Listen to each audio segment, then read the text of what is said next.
Dave Wilson is a guy who decided he's going to run for Houston Community College Board of Trustees. He's in a heavily African-American district, so he had an interesting idea. He'll pretend to be black. And as you're about to see in a little bit, at this point, he's not lying about it. He's like, yeah, that was basically my trick. Yep. He's, of course, a conservative white Republican. That's part of the reason why he didn't want to admit to being white in that district. In fact, he had flyers up all over with pictures of African Americans, and it would say things like, please vote for our friend and neighbor, Dave Wilson. Okay, that's awesome. Now, is he really neighbors with them? Is he really friends with them?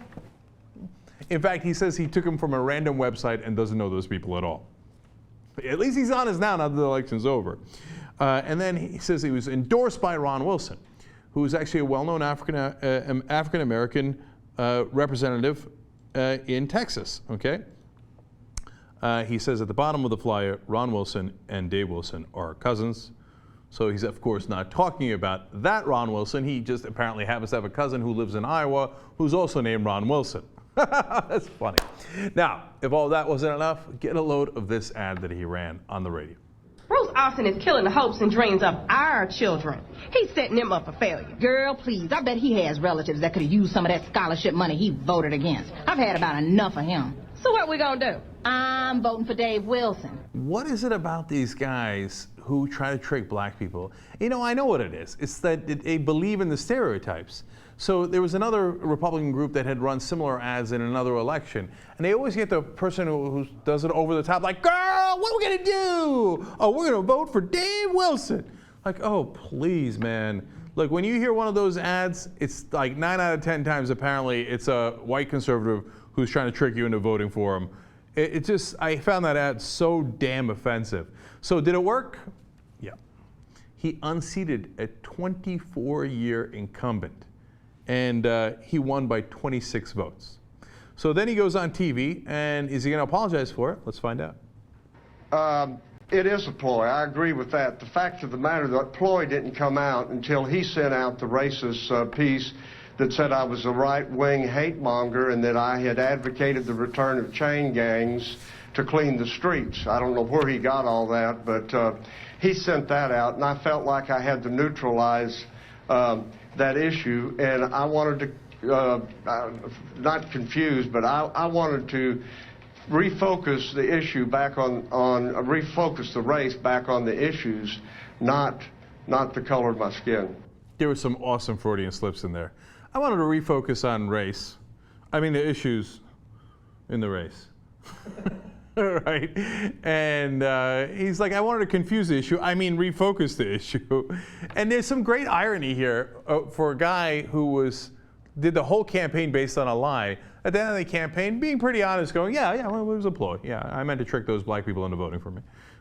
One more.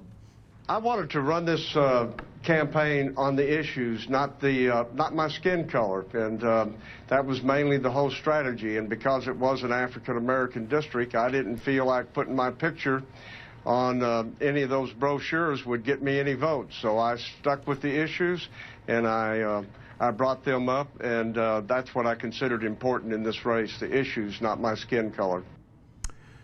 Now, he stuck with the issues. Let's go back to that radio ad for a second and see if this is David Wilson sticking with the issues. Bruce Austin is killing the hopes and dreams of our children. He's setting them up for failure. Girl, please, I bet he has relatives that could have used some of that scholarship money he voted against. I've had about enough of him. So what we gonna do? I'm voting for Dave Wilson. Girl, please! Yeah, I know. Focusing on the issues. Well played, Dave.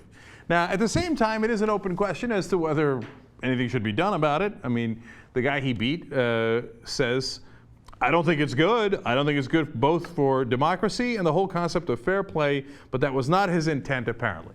So, yeah, it was a little unfair, but should you do anything about it? Or, hey, man, sad day for you. That's politics. Drop it.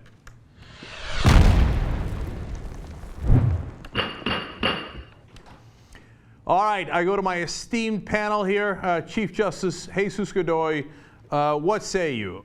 Fair, unfair? Should there be anything done about it? Or sad day for Mr. Austin, who lost this race? Definitely sad day for him. Like, I could only imagine if a Latino was trying to be a white guy. Like, I'm sure people wouldn't have that good of a reaction to it. You know what I mean? Mm-hmm. So, guilty. So you're saying guilty, right? Yeah. But I'm with you. It's guilty. That's totally clear. There's no question about it. But I guess the real question is, do you do anything about it? Because I look at this and I go, well, I guess he tricked people. I guess he's a dick, but it is what it is. He won. So sad day for the people in that district. Well, I mean, you see what I'm saying? Yeah. Is it a victory? It's over? Okay, let me put it this way. Over or not over? It should be over. Yes. All right. John Iderola, what say you? I would love if something were to happen to him, but I don't think anything will, and I certainly don't think anything can. It wasn't against the law. We've always felt that people out there should learn more about the candidates before they vote. You know, what their values are, who their donors are. Now we simply have to add what their race is, perhaps what their gender is. Are they actually handicapped? You know, that sort of thing. Are they really vegan? Are they just faking it? Like, find out about the people you're voting for, develop political sophistication, and you'll avoid these sorts of embarrassments. Here's my guess. Dave Wilson, not a vegan. Look, he's guilty of being a dick, but in politics, you're allowed to be a dick. So I think it is what it is. I think we're agreed 3-0. It's over. Put it in the books. By the way, he has a 6-year term. So they're stuck with him for 6 years. So next time, figure out who's actually running. And by the way, his opponent, hey, listen, man, maybe you got too comfortable serving for 24 years, thought you couldn't lose. You know what I would have done if this douchebag was running against me? I'd have put his pictures everywhere. And I'd have told people what his real ideology is. Dave Wilson, right-wing Republican.